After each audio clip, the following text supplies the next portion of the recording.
Welcome to Legends, a series that delves into the lore within Horizon Forbidden West.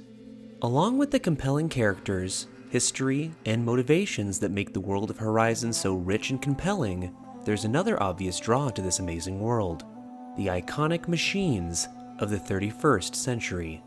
First designed by Gaia through Hephaestus, these machines would work to re-terraform the world so that life may begin again after the Pharaoh Plague. After her demise, Hephaestus would continue to create and manufacture machines of its own, built to fight and kill the tribal humans that had hunted them from their earliest beginnings. These factors would lead to a wide array of machines based on animal morphologies of the past, each with their own purpose, abilities, and adaptations. In this video, much like we did for the first game, we'll be examining those of the acquisition class, specifically designed as scavengers in the wide-sweeping machine ecosystem of Horizon. Let's begin with two machines closely linked in their function and design: the Scrapper and Scrounger. Highly efficient scavengers, packs of these machines are drawn to scrap piles and machine carcasses. Using their powerful jaws, they can convert scrap into metal blocks in mere seconds. When they've reached maximum carry capacity for scrap collected, both indicate this with the light on their abdomen turning green. Though content to carry out their primary function, they will become highly aggressive to any intruder and are well equipped to neutralize them. To find their targets, scrappers rely on radar. Their pulse can detect hunters hiding within a 35-meter radius centered on the machine, even disabling focuses for those harnessing the technology. Once at close range, scrappers will attempt to bite and claw its enemies with small shockwaves emitted from its jaws. Scroungers use similar tactics but can lunge over greater distances to attack its prey. Both are also capable of fighting at range, with the Scrounger utilizing shock projectiles that can home in on targets, while scrappers use wide-sweeping lasers, damaging hunters with plasma. Even if you think you may have the fight in hand, hunters should also pay attention to what variant they might be facing down, as Sentry Scroungers are equipped with antennae to call reinforcements, signaling other machines in the area to the threat. Ideally, it's best to approach these packs with stealth in mind, bringing them down silently while they're distracted breaking down scrap.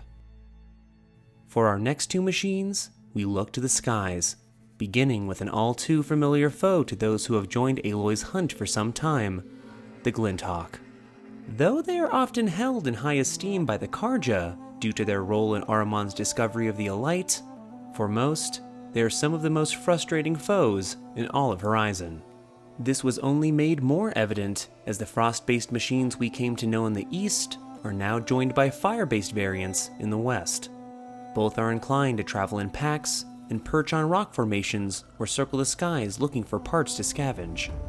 Once they find a carcass, they land, using their drill-like beaks to break them down into metal blocks. Quick and elusive, they rain down elemental damage from on high. If this fails, they are likely to swoop down on their enemies, striking with claws, or drop a series of elemental bomb-like projectiles to get the job done. If already airborne, it's best to trigger a knockdown or an elemental limit to bring them crashing down to Earth. The Sunwing is an even more impressive machine, a mid-weight flyer that utilizes solar power gathered by its photovoltaic wings. Because of this, Sunwings are far more likely to be active at night or during bad weather, as there are far less UV rays to convert to energy. They too are well equipped to scavenge, melting materials with blasts of heated plasma, and have a variety of offensive and defensive capabilities to stop potential machine hunters. Being that their wings not only serve as its main source of movement, but also power, Sunwings prioritize their defense. Whether scavenging or in combat, these machines use energy shields to ensure their safety, especially if taken by a surprise attack. If engaged, it's quick to get airborne and dive towards its target, attacking with its beak or wings. Additionally, it also harnesses a variety of energy-based offensive capabilities, firing blasts conducted from its plasma fin, or firing directly into the ground and hurling energy-infused boulders at machine hunters. If you're planning on tackling one of these agile flyers, it's recommended to do so during the day, while they're in a stationary state, powering up for the night's activities. Next, we head to the jungles to examine what may have taken the crown for the greatest nuisance in Horizon's tribal world, the Clamberjaw. Vicious and aggressive, these machines will team up, darting off various terrain, attacking up close or at range. Some are equipped with resource scanners that cover their eye sensors and are able to detect scrap beneath the ground, using their tail duster to excavate their findings for salvage. Once provoked, hunters can expect a host of different threats they will have to overcome from multiple adversaries. Concussion sacks fuel ear-piercing screams, deafening foes within a 10-meter radius. Elemental-infused shrapnel spit, and thrown scrap covered in noxious gas. Slamming fists, tearing tackles, tail slashes, and their entire bodies being launched like a projectile from trees and boulders. These hit-and-run tactics can make dealing with a group of these machines into an overwhelming and fatiguing combat experience. If possible, it's best to use shock ammo against their sparkers on non-Apex variants before combat, and remove key components before they can really get their act together and make your life really, really miserable. The next two acquisition machines are definitely the most fearsome of the group and most surprising to be among this class, those being the Frost and Fireclaw.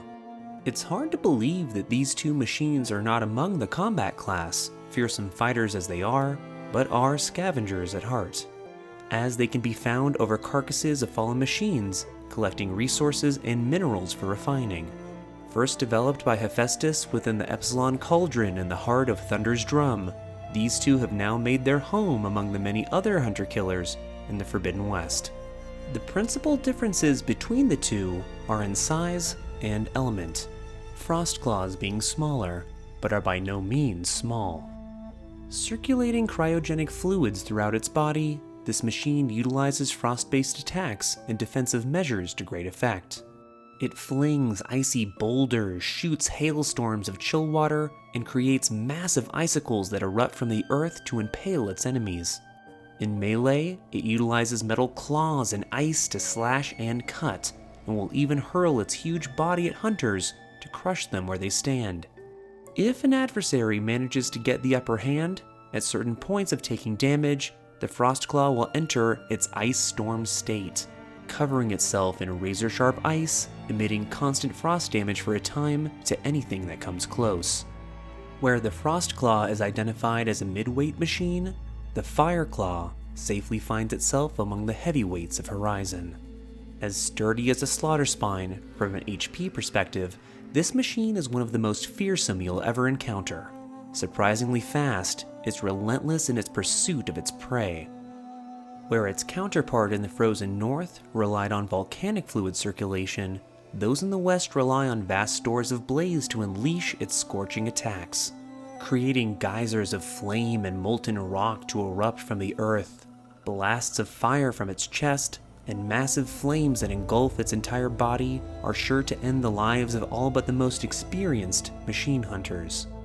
In addition to a flame shield, akin to the Frostclaw's ice variant, Fireclaws will use massive slabs of stone from the earth to protect itself before hurling it to devastating effect.